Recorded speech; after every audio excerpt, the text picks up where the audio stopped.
20-20 کروڑ کی قیمت آفر ہو رہی ہوتی, کتنے ہمارے ایم این ایس کو انہوں نے پیسے آفر کیے, اور اس کے بعد گورنمنٹ گر جاتی ہے. میرا سب سے پہلا سوال یہ کہ ہمارے 2 سال جو پہلے تھے وہ سب سے مشکل تھے. ہم جب آئے گورنمنٹ کا دیوالیہ نکلا ہوا تھا, ہمیں سارے باہر اگر میری نہ مدد کرتے ہمارے دوست ملک یو اے ای, سعودی عربیہ اور چائنا, تو ہمارے پاس تو پیسے نہیں تھے, ہم ڈیفالٹ کر گئے تھے. تو بڑی مشکلوں سے پہلا سال گزارا. اس کے بعد دوسرے سال میں کرونا آ گیا, کووڈ-19. وہ بڑا مشکل ہمارا سال کہ لوگ دنیا کہے لاک ڈاؤن کرو, ہم کہیں لاک ڈاؤن کریں گے ہمارے لوگ بھوکے مر جائیں گے. بڑی ایک وہ ملک تھا جس نے سارا پریشر برداشت کر کے کمپلیٹ لاک ڈاؤن نہیں کیا, اور دنیا مثال دینا شروع ہوگی اس کے بعد 2.5-2 سال کے بعد کہ پاکستان نے جس طرح کرونا وائرس کو ہینڈل کیا ہے یہ دنیا کے لیے مثال ہے. 5 ٹاپ ملک تھے جن میں ایک پاکستان تھا 190 ملکوں میں جس نے سب سے بہترین طریقے سے اس کو ہینڈل کیا, اپنے لوگوں کو بھی بچا لیا, غریبوں کو بھی بچا لیا, اپنی اکانومی کو بھی بچا لیا. تو 2 سال بڑے مشکل تھے. تو انہوں نے لوٹا ہونا تھا تو 2 سال پہلے ہو جاتے, تب ہوتے. اتحادیوں نے جانا تھا تو جب لوگ مشکل میں تھے تب جاتے. یہ کب گئے ہیں؟ اکنامک سروے آف پاکستان کے مطابق جو ہمارے 2 سال تھے, پچھلے 2 سال, اس کے اندر پاکستان کی جو گروتھ ریٹ تھی وہ پہلے تیسرے سال میں 5.6% اور اس سال 6%. اس کا مطلب کہ 30 سالوں میں یہ سب سے بہترین ہماری ملک کی معاشی پرفارمنس تھی. ہر چیز بڑھ رہی تھی. انڈسٹری جو لارج سکیل مینوفیکچرنگ میں گروتھ تھی وہ ایوب خان کے بعد تو سب سے زیادہ انڈسٹری یہ اوپر جا رہی تھی. ریکارڈ ایکسپورٹس تھی, record tax collection, overseas Pakistanis نے ریکارڈ ریمیٹنسز بھیجی, سب سے زیادہ ڈالرز پاکستان میں آ رہے تھے. اور ہماری جو زراعت ہے جس کے اوپر 60% پاکستان ڈیپینڈ کرتا ہے, سب سے زیادہ پیسہ ہمارے کسانوں کے پاس پچھلے 2 سالوں میں گیا. ہماری 2 سالوں میں, ایک سال میں 4 بمپر کراپس, پھر دوسرے سال میں 4 بمپر کراپس. جو ایگریکلچر گروتھ ریٹ تھی وہ 4.5% تھی. تو جب یہ ملک ایک صحیح راستے پہ جا رہا تھا تو میرا سوال یہ ہے کہ کیا وجہ تھی کہ ایک دم یہ سارے نے کہا جی بڑا یہ تو پارٹی بڑی گورنمنٹ کی پرفارمنس نہیں اچھی اور یہ ہمارے چھوڑ گئے. یہ تھی سازش. اور میں آپ کو دوسری بات بتاؤں, اگر میں اس کے اوپر اور پاکستانی قوم سٹینڈ نہیں لے گی آج, اگر آپ پاکستانی قوم اگر آپ سٹینڈ نہیں لیں گے, کوئی پاکستان کا prime minister independent foreign policy نہیں چلا سکے گا. ڈرے گا کہ آگے سے دھمکی آئے گی امریکہ سے تو وہ ایسے جھک جائے گا. ہم نے, میری وکلا کمیونٹی آپ اوپینین میکر ہے, ہم نے جب دھمکی ملی امریکہ سے, جو جنرل مشرف اپنی کتاب میں لکھتے ہیں کہ وہ رچرڈ آرمیٹیج کی جب ٹیلی فون پہ آیا کہ وی ول بومب یو انٹو اسٹوریج, اگر ہم ان کے ساتھ شرکت نہیں کرتے ان کی جنگ میں, ہماری جنگ ہی نہیں تھی. ایک دھمکی کے اوپر ہم نے گھٹنے ٹیک دیے, ان کی جنگ میں شامل ہوئے. 80,000 پاکستانی مارا گیا, 400 ڈرون اٹیک ہوئے پاکستان پہ. دنیا کی تاریخ میں یہ کوئی مثال ہی نہیں ملتی کہ آپ کا ایلائی جس کے لیے آپ جنگ لڑ رہے ہیں وہ آپ پہ ہی بمباری کر رہا ہے. 400 ڈرون اٹیکس ہوئے, کتنے بے قصور لوگ مارے گئے. کون سے حکمران نے کھڑے ہو کے کہا کہ یہ سارے ہیومینیٹیرین لاز کی خلاف ورزی ہے؟ کوئی دنیا کا قانون آپ کو اجازت نہیں دیتا ٹو بی جج, جوری اینڈ ایکزیکیوشنر. آپ فیصلہ کر رہے ہیں 8,000 میل دور سے, کمپیوٹر گیمز کھیل رہے ہیں کہ اچھا جی یہ دہشت گرد بٹن دبایا وہ سارا نیچے. کون نیچے مرا کسی کو نہیں پتا. چھوٹے چھوٹے گوشت کے ٹکڑے لوگوں کے ملتے تھے. کون سا ملک اجازت دیتا ہے؟ یہ ہے غلامی. اور اس غلامی کے اگینسٹ میں کھڑا تھا. میرے لیے بھی بڑا آسان تھا کہ ان کو کہتا جی میں روس نہیں جاتا. اور روس, اب یہ سنیں ذرا, آج انہوں نے جو پیٹرول کی اور ڈیزل کی قیمت بڑھائی ہے، جس کا ساری اکانومی کے اوپر افیکٹ پڑے گا، بیچارہ نچلا طبقہ پس جائے گا، سفید پوش پس جائے گا. اس کے جو ریپرکشنز آئیں گے، اس کی جو انفلیشن ہے 30% سے اوپر انفلیشن جائے گی. 30% اوپر انفلیشن کا مطلب کہ جو تنخواہیں ہیں لوگوں کی، جو تنخواہ دار طبقہ خاص طور پہ، وہ کیسے گزارا کرے گا؟ تو ہم کیوں گئے تھے روس؟ ہمیں روس سے ہم تعلقات ٹھیک کر رہے تھے، ہم نے گیس لینی تھی. ہم نے وہاں سے روس سے گندم 20 لاکھ ٹن گندم لینی تھی. اور پھر جب ہم وہاں گئے تو پتہ چلا کہ وہ ہمیں 30% کم کے اوپر ہمیں تیل دیں گے. تو ہمارے لیے تو روس کی ٹرپ اس لیے امپورٹنٹ تھی کہ میرے لوگوں کے لیے فائدہ تھا، مجھے ذات کا تو کوئی فائدہ نہیں تھا. امریکہ حکم کرے کہ جی نہیں آپ کیوں روس گئے ہیں. اور ہندوستان کو جو ان کا اسٹریٹجک ایلا ہے، ان کی اکنامک اور ملٹری پارٹنرشپ ہے ہندوستان سے. ہندوستان آج 40% کم قیمت پہ روس سے تیل خرید رہا ہے. آج انہوں نے، ہم نے جب یہ پتہ نہیں کتنی تقریباً 88 یا 90 روپے ہم نے جب اس کی قیمت بڑھائی ہے تیل اور ڈیزل کی، ہندوستان نے 25 روپے لیٹر کم کی ہے قیمت، کیونکہ روس سے تیل مل رہا ہے ان کو. ہمیں کیوں نہیں اجازت؟ تو میرا سب سے بڑا مشکل، میں کبھی کسی بلیو ہی نہیں کرتا کہ کسی ملک سے ہماری دشمنی ہو. میں ملٹری سلوشن میں مانتا ہی نہیں ہوں. میں سمجھتا ہوں ہمارے سب سے اچھے تعلقات ہونے چاہیے. ہندوستان سے کوشش کی ہم نے تعلقات اچھے کرنے کی. بدقسمتی سے وہاں ایک ریسسٹ فیشسٹ بی جے پی حکومت تھی، اور وہ انہوں نے پھر کشمیر سے جو 5 اگست 2019 میں ان کی اسٹیٹ ہوڈ دور ختم کی، تو ہمیں تعلقات توڑنے پڑے. لیکن اس سے پہلے کوشش کی کہ ان سے ہم بات چیت سے اپنے مسئلے حل کریں. تو امریکہ تو میں تو سب سے بہتر جانتا ہوں امریکنوں کو. امریکنوں کے سامنے اگر آپ ان کے جھکتے جائیں گے، وہ آپ کو ڈو مور کہتے جائیں گے. آپ کو اپنے حقوق کے لیے کھڑا ہونا پڑتا ہے. اپنے ملک کے لیے، مفادات کے لیے آپ سٹینڈ لیں گے، وہ آپ کی عزت کریں گے. آپ ان کے جوتے پالش کریں گے، وہ آپ کو حقارت سے دیکھیں گے. میں ان کا مائنڈ سیٹ جانتا ہوں. تو وہ جو ڈونلڈ لو نے جب میسج دی کہ جی دھمکی دی کہ پرائم منسٹر کو ریموو کرو، تو وہ تو امبیسڈر کو کہہ رہا تھا جو میرے نیچے تھا. وہ فورن آفس تو میرے نیچے ہے، تو دھمکی کس کو دے رہا تھا کہ عمران خان کو ریموو کرو؟ جس کو بھی وہ کہہ رہا تھا ایکشن شروع ہو گیا اس کے بعد. اور سب سے امپورٹنٹ چیز آپ کے لیے، میں اپنے وکلاء کو کہتا ہوں کہ آپ یہ کہہ رہے ہیں نا کہ کانسٹیٹیوشن، کیا کانسٹیٹیوشن یہ الاؤ کرتی ہے کہ آپ کی منڈی لگی ہوئی ہے سندھ ہاؤس کے اندر 20-20 کروڑ کے اوپر آپ کے ایم این ایس بک رہے ہیں؟ یہ کون سی کانسٹیٹیوشن الاؤ کرتی ہے؟ اور کانسٹیٹیوشن الاؤ کرتی ہے کہ نیشنل سیکیورٹی کاؤنسل نے تسلیم کیا کہ مداخلت ہوئی ہے. تو جب مداخلت ہوئی ہے اور اس کے پاس، آپ کے پاس پوری ایویڈنس ہے کہ یہ اس سے پہلے پوری گیم مان رہی تھی، تو کیا اس کے اوپر انکوائری نہیں ہونی چاہیے تھی؟ کیا جو ہم نے سپریم کورٹ کے چیف جسٹس کو پاکستان کے پریزیڈنٹ نے وہ مراسلہ بھیجا ہے، وہ سائفر بھیجا ہے، تو کیا ان کو انویسٹیگیٹ نہیں کرنا چاہیے کہ اتنا بڑا رجیم چینج؟ اور کیا پاکستان پہلا ملک ہے جدھر امریکہ نے رجیم چینج کروایا؟ مصدق کا پرائم منسٹر کو چینج کیا انہوں نے 1950s میں ایران کے اندر، جب شاہ فرحان کو لے کے آئے.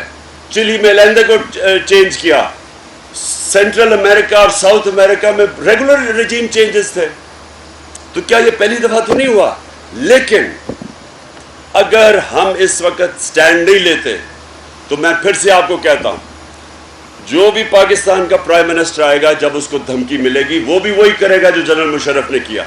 ایک ہی ٹیلی فون کال کے اوپر سب کچھ، اپنے ملک کے مفادات کو قربان کرے گا کسی اور کی فورن پالیسی کے لیے.